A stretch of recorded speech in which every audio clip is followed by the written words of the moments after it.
How's everyone doing today? This is your host CJ at CJ Man Studios. Now, as you can tell in the title, today's video is going to be about two different kinds of filament. I got PLA and I got TPU. Let's learn what that means. So, PLA, we talked about it beforehand. It's a polylactic acid, or a polymer plastic. Not really learned so much about it quite yet, but I can kind of explain what it's about. A PLA is more of a sturdy type filament. It's pretty strong when it's making something.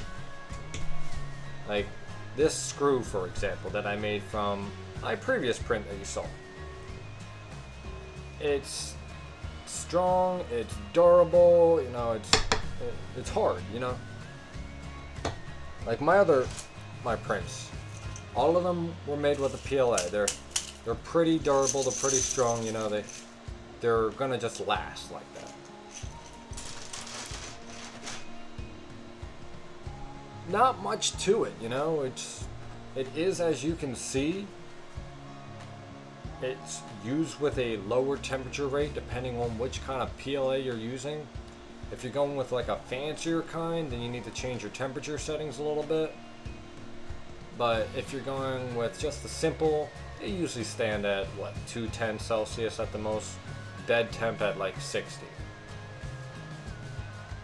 PLA is, as you can see, it's the simplest filament and the most reasonable out there. But there are different kinds. The other kind I'm going to be talking about is my new favorite kind. Let's check them out. So, TPU, or TPE. It's a thermoplastic elastomer. You hear the word elast and already know kind of what that might mean. It means it stretches.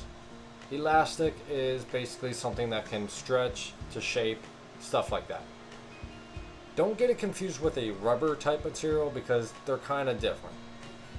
They have different density rates, you could say, I believe. First time trying it out, it works fantastic. And I kind of want to show you what it is.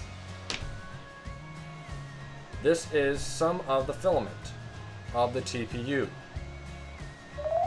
I want to show you a stretch test here. And trust me, it will go long.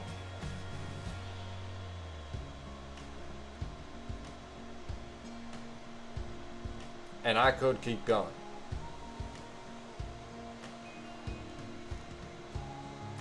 No breaking at all. That right there is awesome. So just by that, the strength rate on this is phenomenal. Does it protect your phone?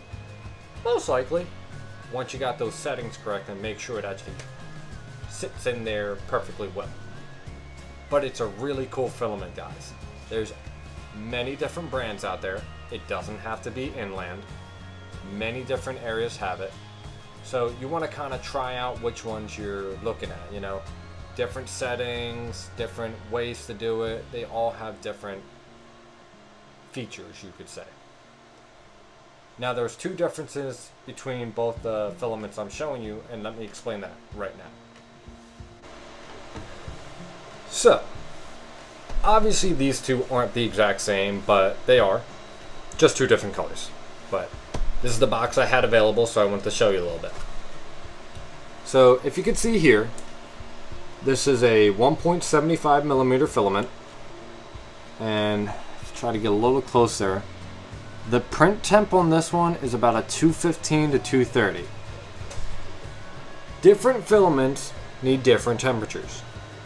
Most of the time on the boxes, it will show you what temperature they're suggesting. This one only needed to go up to about 210. Again, two different colors, kind of two different styles though, so they want the temperatures to be different. Most of them are always tested before they're sent out, so the vendors kind of know exactly which temperatures we should try. Now for the TPU, exactly the box that came with it, because again, I just got it. If you could see here, same deal.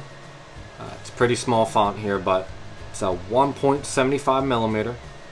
But the temp rate on this one goes all the way up to 240. That's a high temp rate. I tested it out and learned about 230 to 235 was where my soft spot was. I wanted it to be right there, and I figured out that worked well for me. As I explained beforehand, filaments need different temperatures. Check the box, check the directions. It's going to be on there somewhere.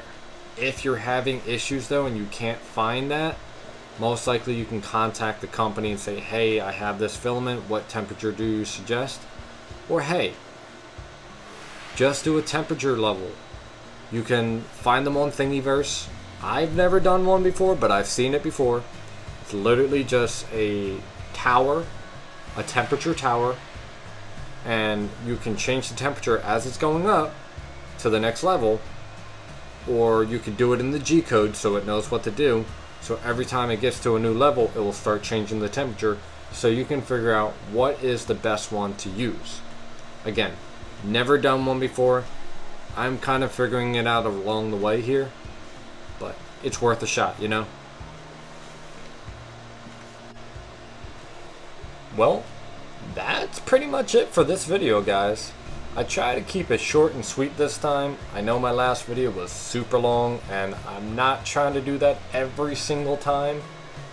But again, short and sweet gives me more time to do more videos. So, stay tuned for the next one. Thanks for watching CJ Man Studios. You all have a great night now.